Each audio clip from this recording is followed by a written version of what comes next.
Hello and welcome to another edition of Miracle Mission Marriage and Family Life episodes brought to you by Miracle Mission led by Reverend Dr. Jonas Yao Tetteh. We are here to talk about things to consider in choosing a marriage partner. And of course, I trust that at the end of the day, you will learn a thing or two. And of course, it will be a blessing to you and others. My name is Mary Womeno. Do follow us on Miracle Mission, Marriage and Family Life episodes. And of course, your life will never be the same. When you get our videos, kindly like, share, so others can get to watch and be blessed.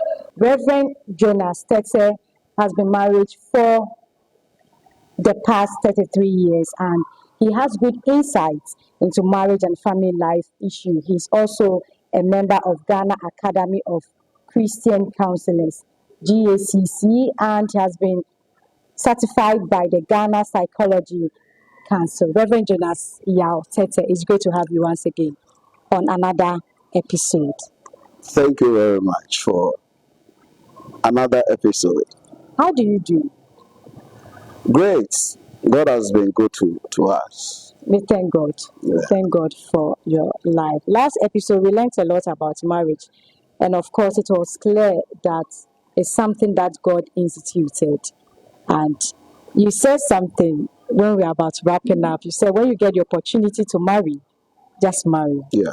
Yeah, sure. Today, we want to take a look at things to know before you say, I do. Now, what are some of the most important factors to consider in choosing a marriage partner? Thank you very much for this episode. I think one of the problems people create or what bring problems into marriages is that a lot of people are looking for a self-made person, somebody who is It's already made up. yeah, Has good enough. everything. Not in terms of money and those things, Okay. but someone who is good enough to be what I want. Okay. Okay, without thinking that I have to make myself good enough for somebody. Okay. Okay, so we are looking for somebody who is good enough. But I think the number one thing we should be looking at is he or she exhibiting proper Christian tendencies, or is just in the church, living anyhow, and doing whatever he wants to do. Now, Reverend, some people can pretend. So, how do you know that he's really exhibiting that Christian tendencies? I'll come back to that. All right. Okay. Then the next point I will add to it is core values. Okay. Core values. What are the values of that young man or young woman? Is he being undergirded by proper Christian principles, or he's just there? Of course, I know there are a lot of people in the church who exhibit traditional values, values that substantially deviate from Christian principles, but they call themselves Christians. So you have to look at these things, and of course, the issue of compatibility.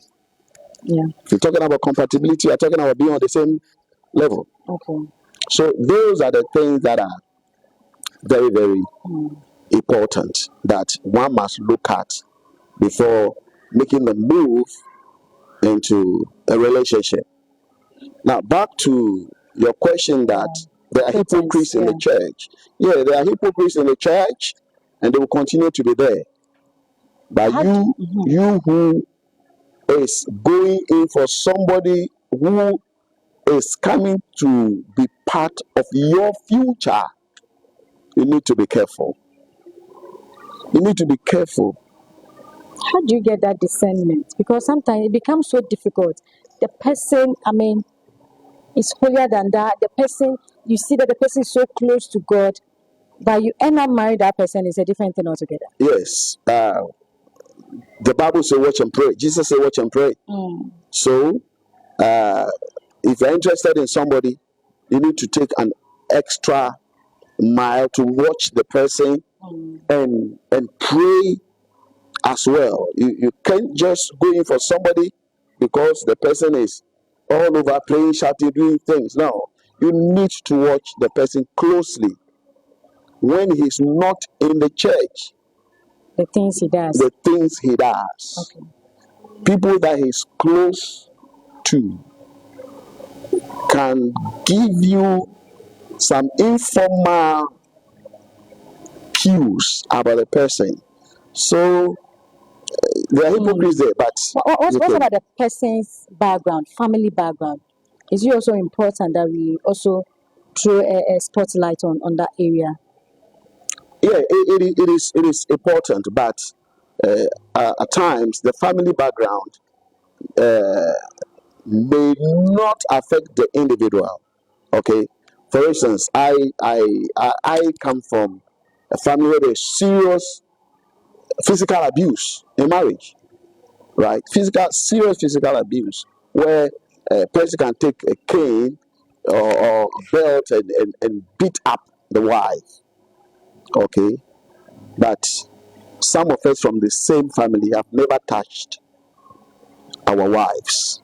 Okay, so family background is very very important. In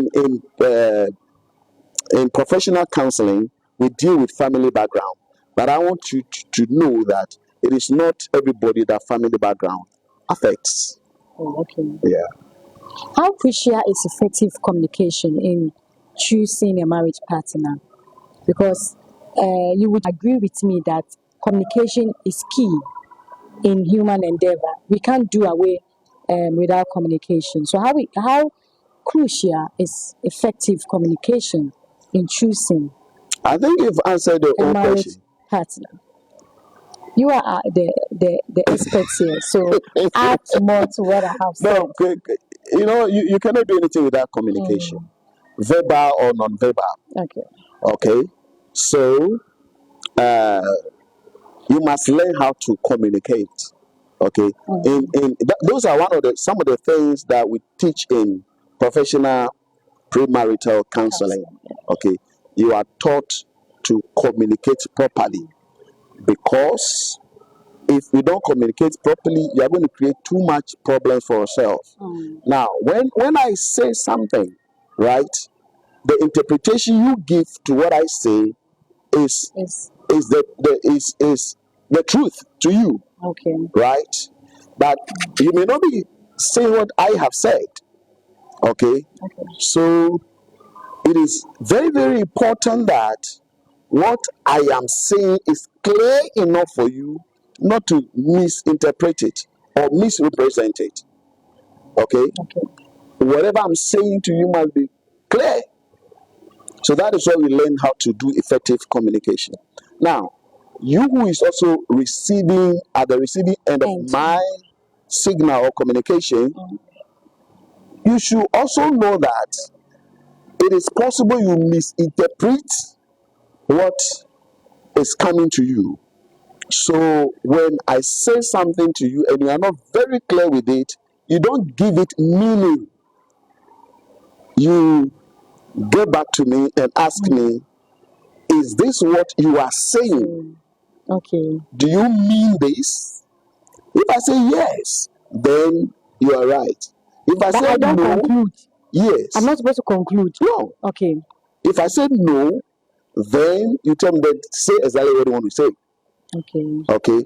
So it is important that we learn how to communicate properly, because if you don't, you are going to create too much problems for yourself.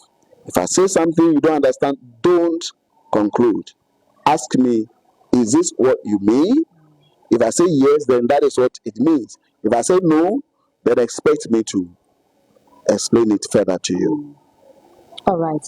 But Reverend, how important is it for partners to have aligned life goals and expectations, because it is also very important that both of us, our goals, we should have, it should align, so that at the end of the day, everything will be successful. So how important? Okay, so if you're talking about aligning goals, it means both of us are on the same page, Platform, yeah. right? Yeah. So if our goals are not aligned, then it means that I am heading northwards and you are heading southwards. And I don't see how two people who the Bible calls man and wife bound together as one flesh can be going in opposite directions. So if our goals are not aligned, let us understand that we are going in different directions. Okay. Number two, I personally have a problem where the man has his vision and the woman has her vision. Our vision must complement one another. So when I bring a vision, if it is not very clear with you, try as much as possible to get the understanding of it. And I should not force it on you at once. I should also be able to be patient enough, emotional maturity or stability. I should be patient enough until you get the understanding of it. That the two of us run with it. Okay? If it is the woman who is bringing the vision, she should be able to convince me, or she should be patient enough to push it through until I come to that understanding with her. So when the two of us are on the same page, then we run with it. It becomes our vision, not the man's vision or the woman's vision. So it is very, very important that we align our goals, our aspirations, our expectations, so that we are found doing the same thing. If it is a project we are doing, the agreement is that we are doing this project. If it is the number of children we are talking about, the understanding is that this is the number of children we are talking about. If it is an investment we are doing, we should be understanding that the two of us are doing this investment. One should not go the other way, the other go the other way. When we do that, it means one person has a divorce mentality. Okay. Okay. Once our visions, we have decided they will not align, it means one of us have a divorce mentality. That is, it's in order. What about if divorce comes in? In any case, is divorce supposed to come in? And that is a question we don't answer. Okay.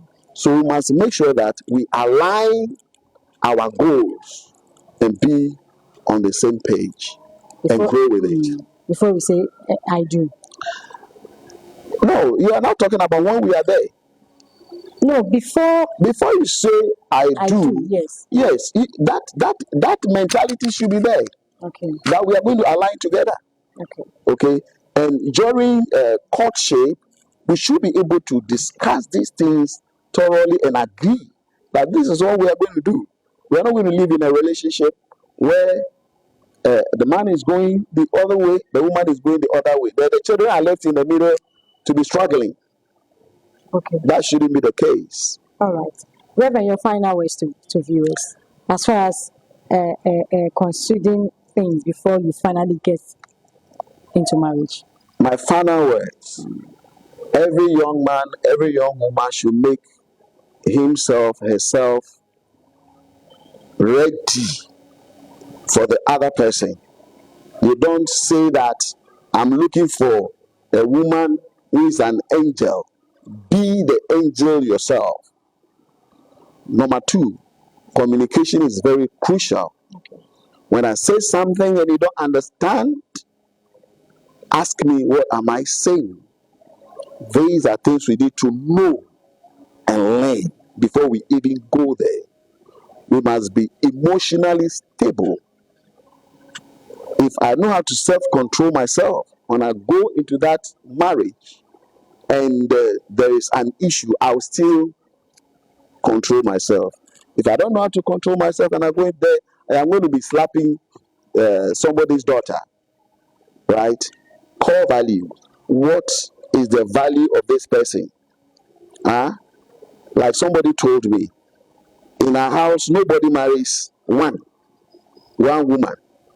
That is the value of the person. So you need to know these things. You need to know what the person believes. That is the value. What is undergirding the person. You need to know those before you go inside there. So that you don't come and say that, oh, I didn't know. You are there already. You are there already. So we must, and finally, you must make sure that you are not going to marry somebody who you go this way, the person will go the other way around. Will go together till death parts us. Reverend, thank you very much for having this conversation with us. We hope to have you same time next week for another edition of this wonderful program. Thank you very much. Thank you very much too. Viewers, you've heard Reverend Dr. Jonas Yao Tetteh. He is the senior pastor of Miracle Temple Assemblies of God Church. He is also a member of Ghana Academy of Christian Counselors, GACC, and he has been certified by the Ghana Psychology Council. Do make time with us same time next week. God bless.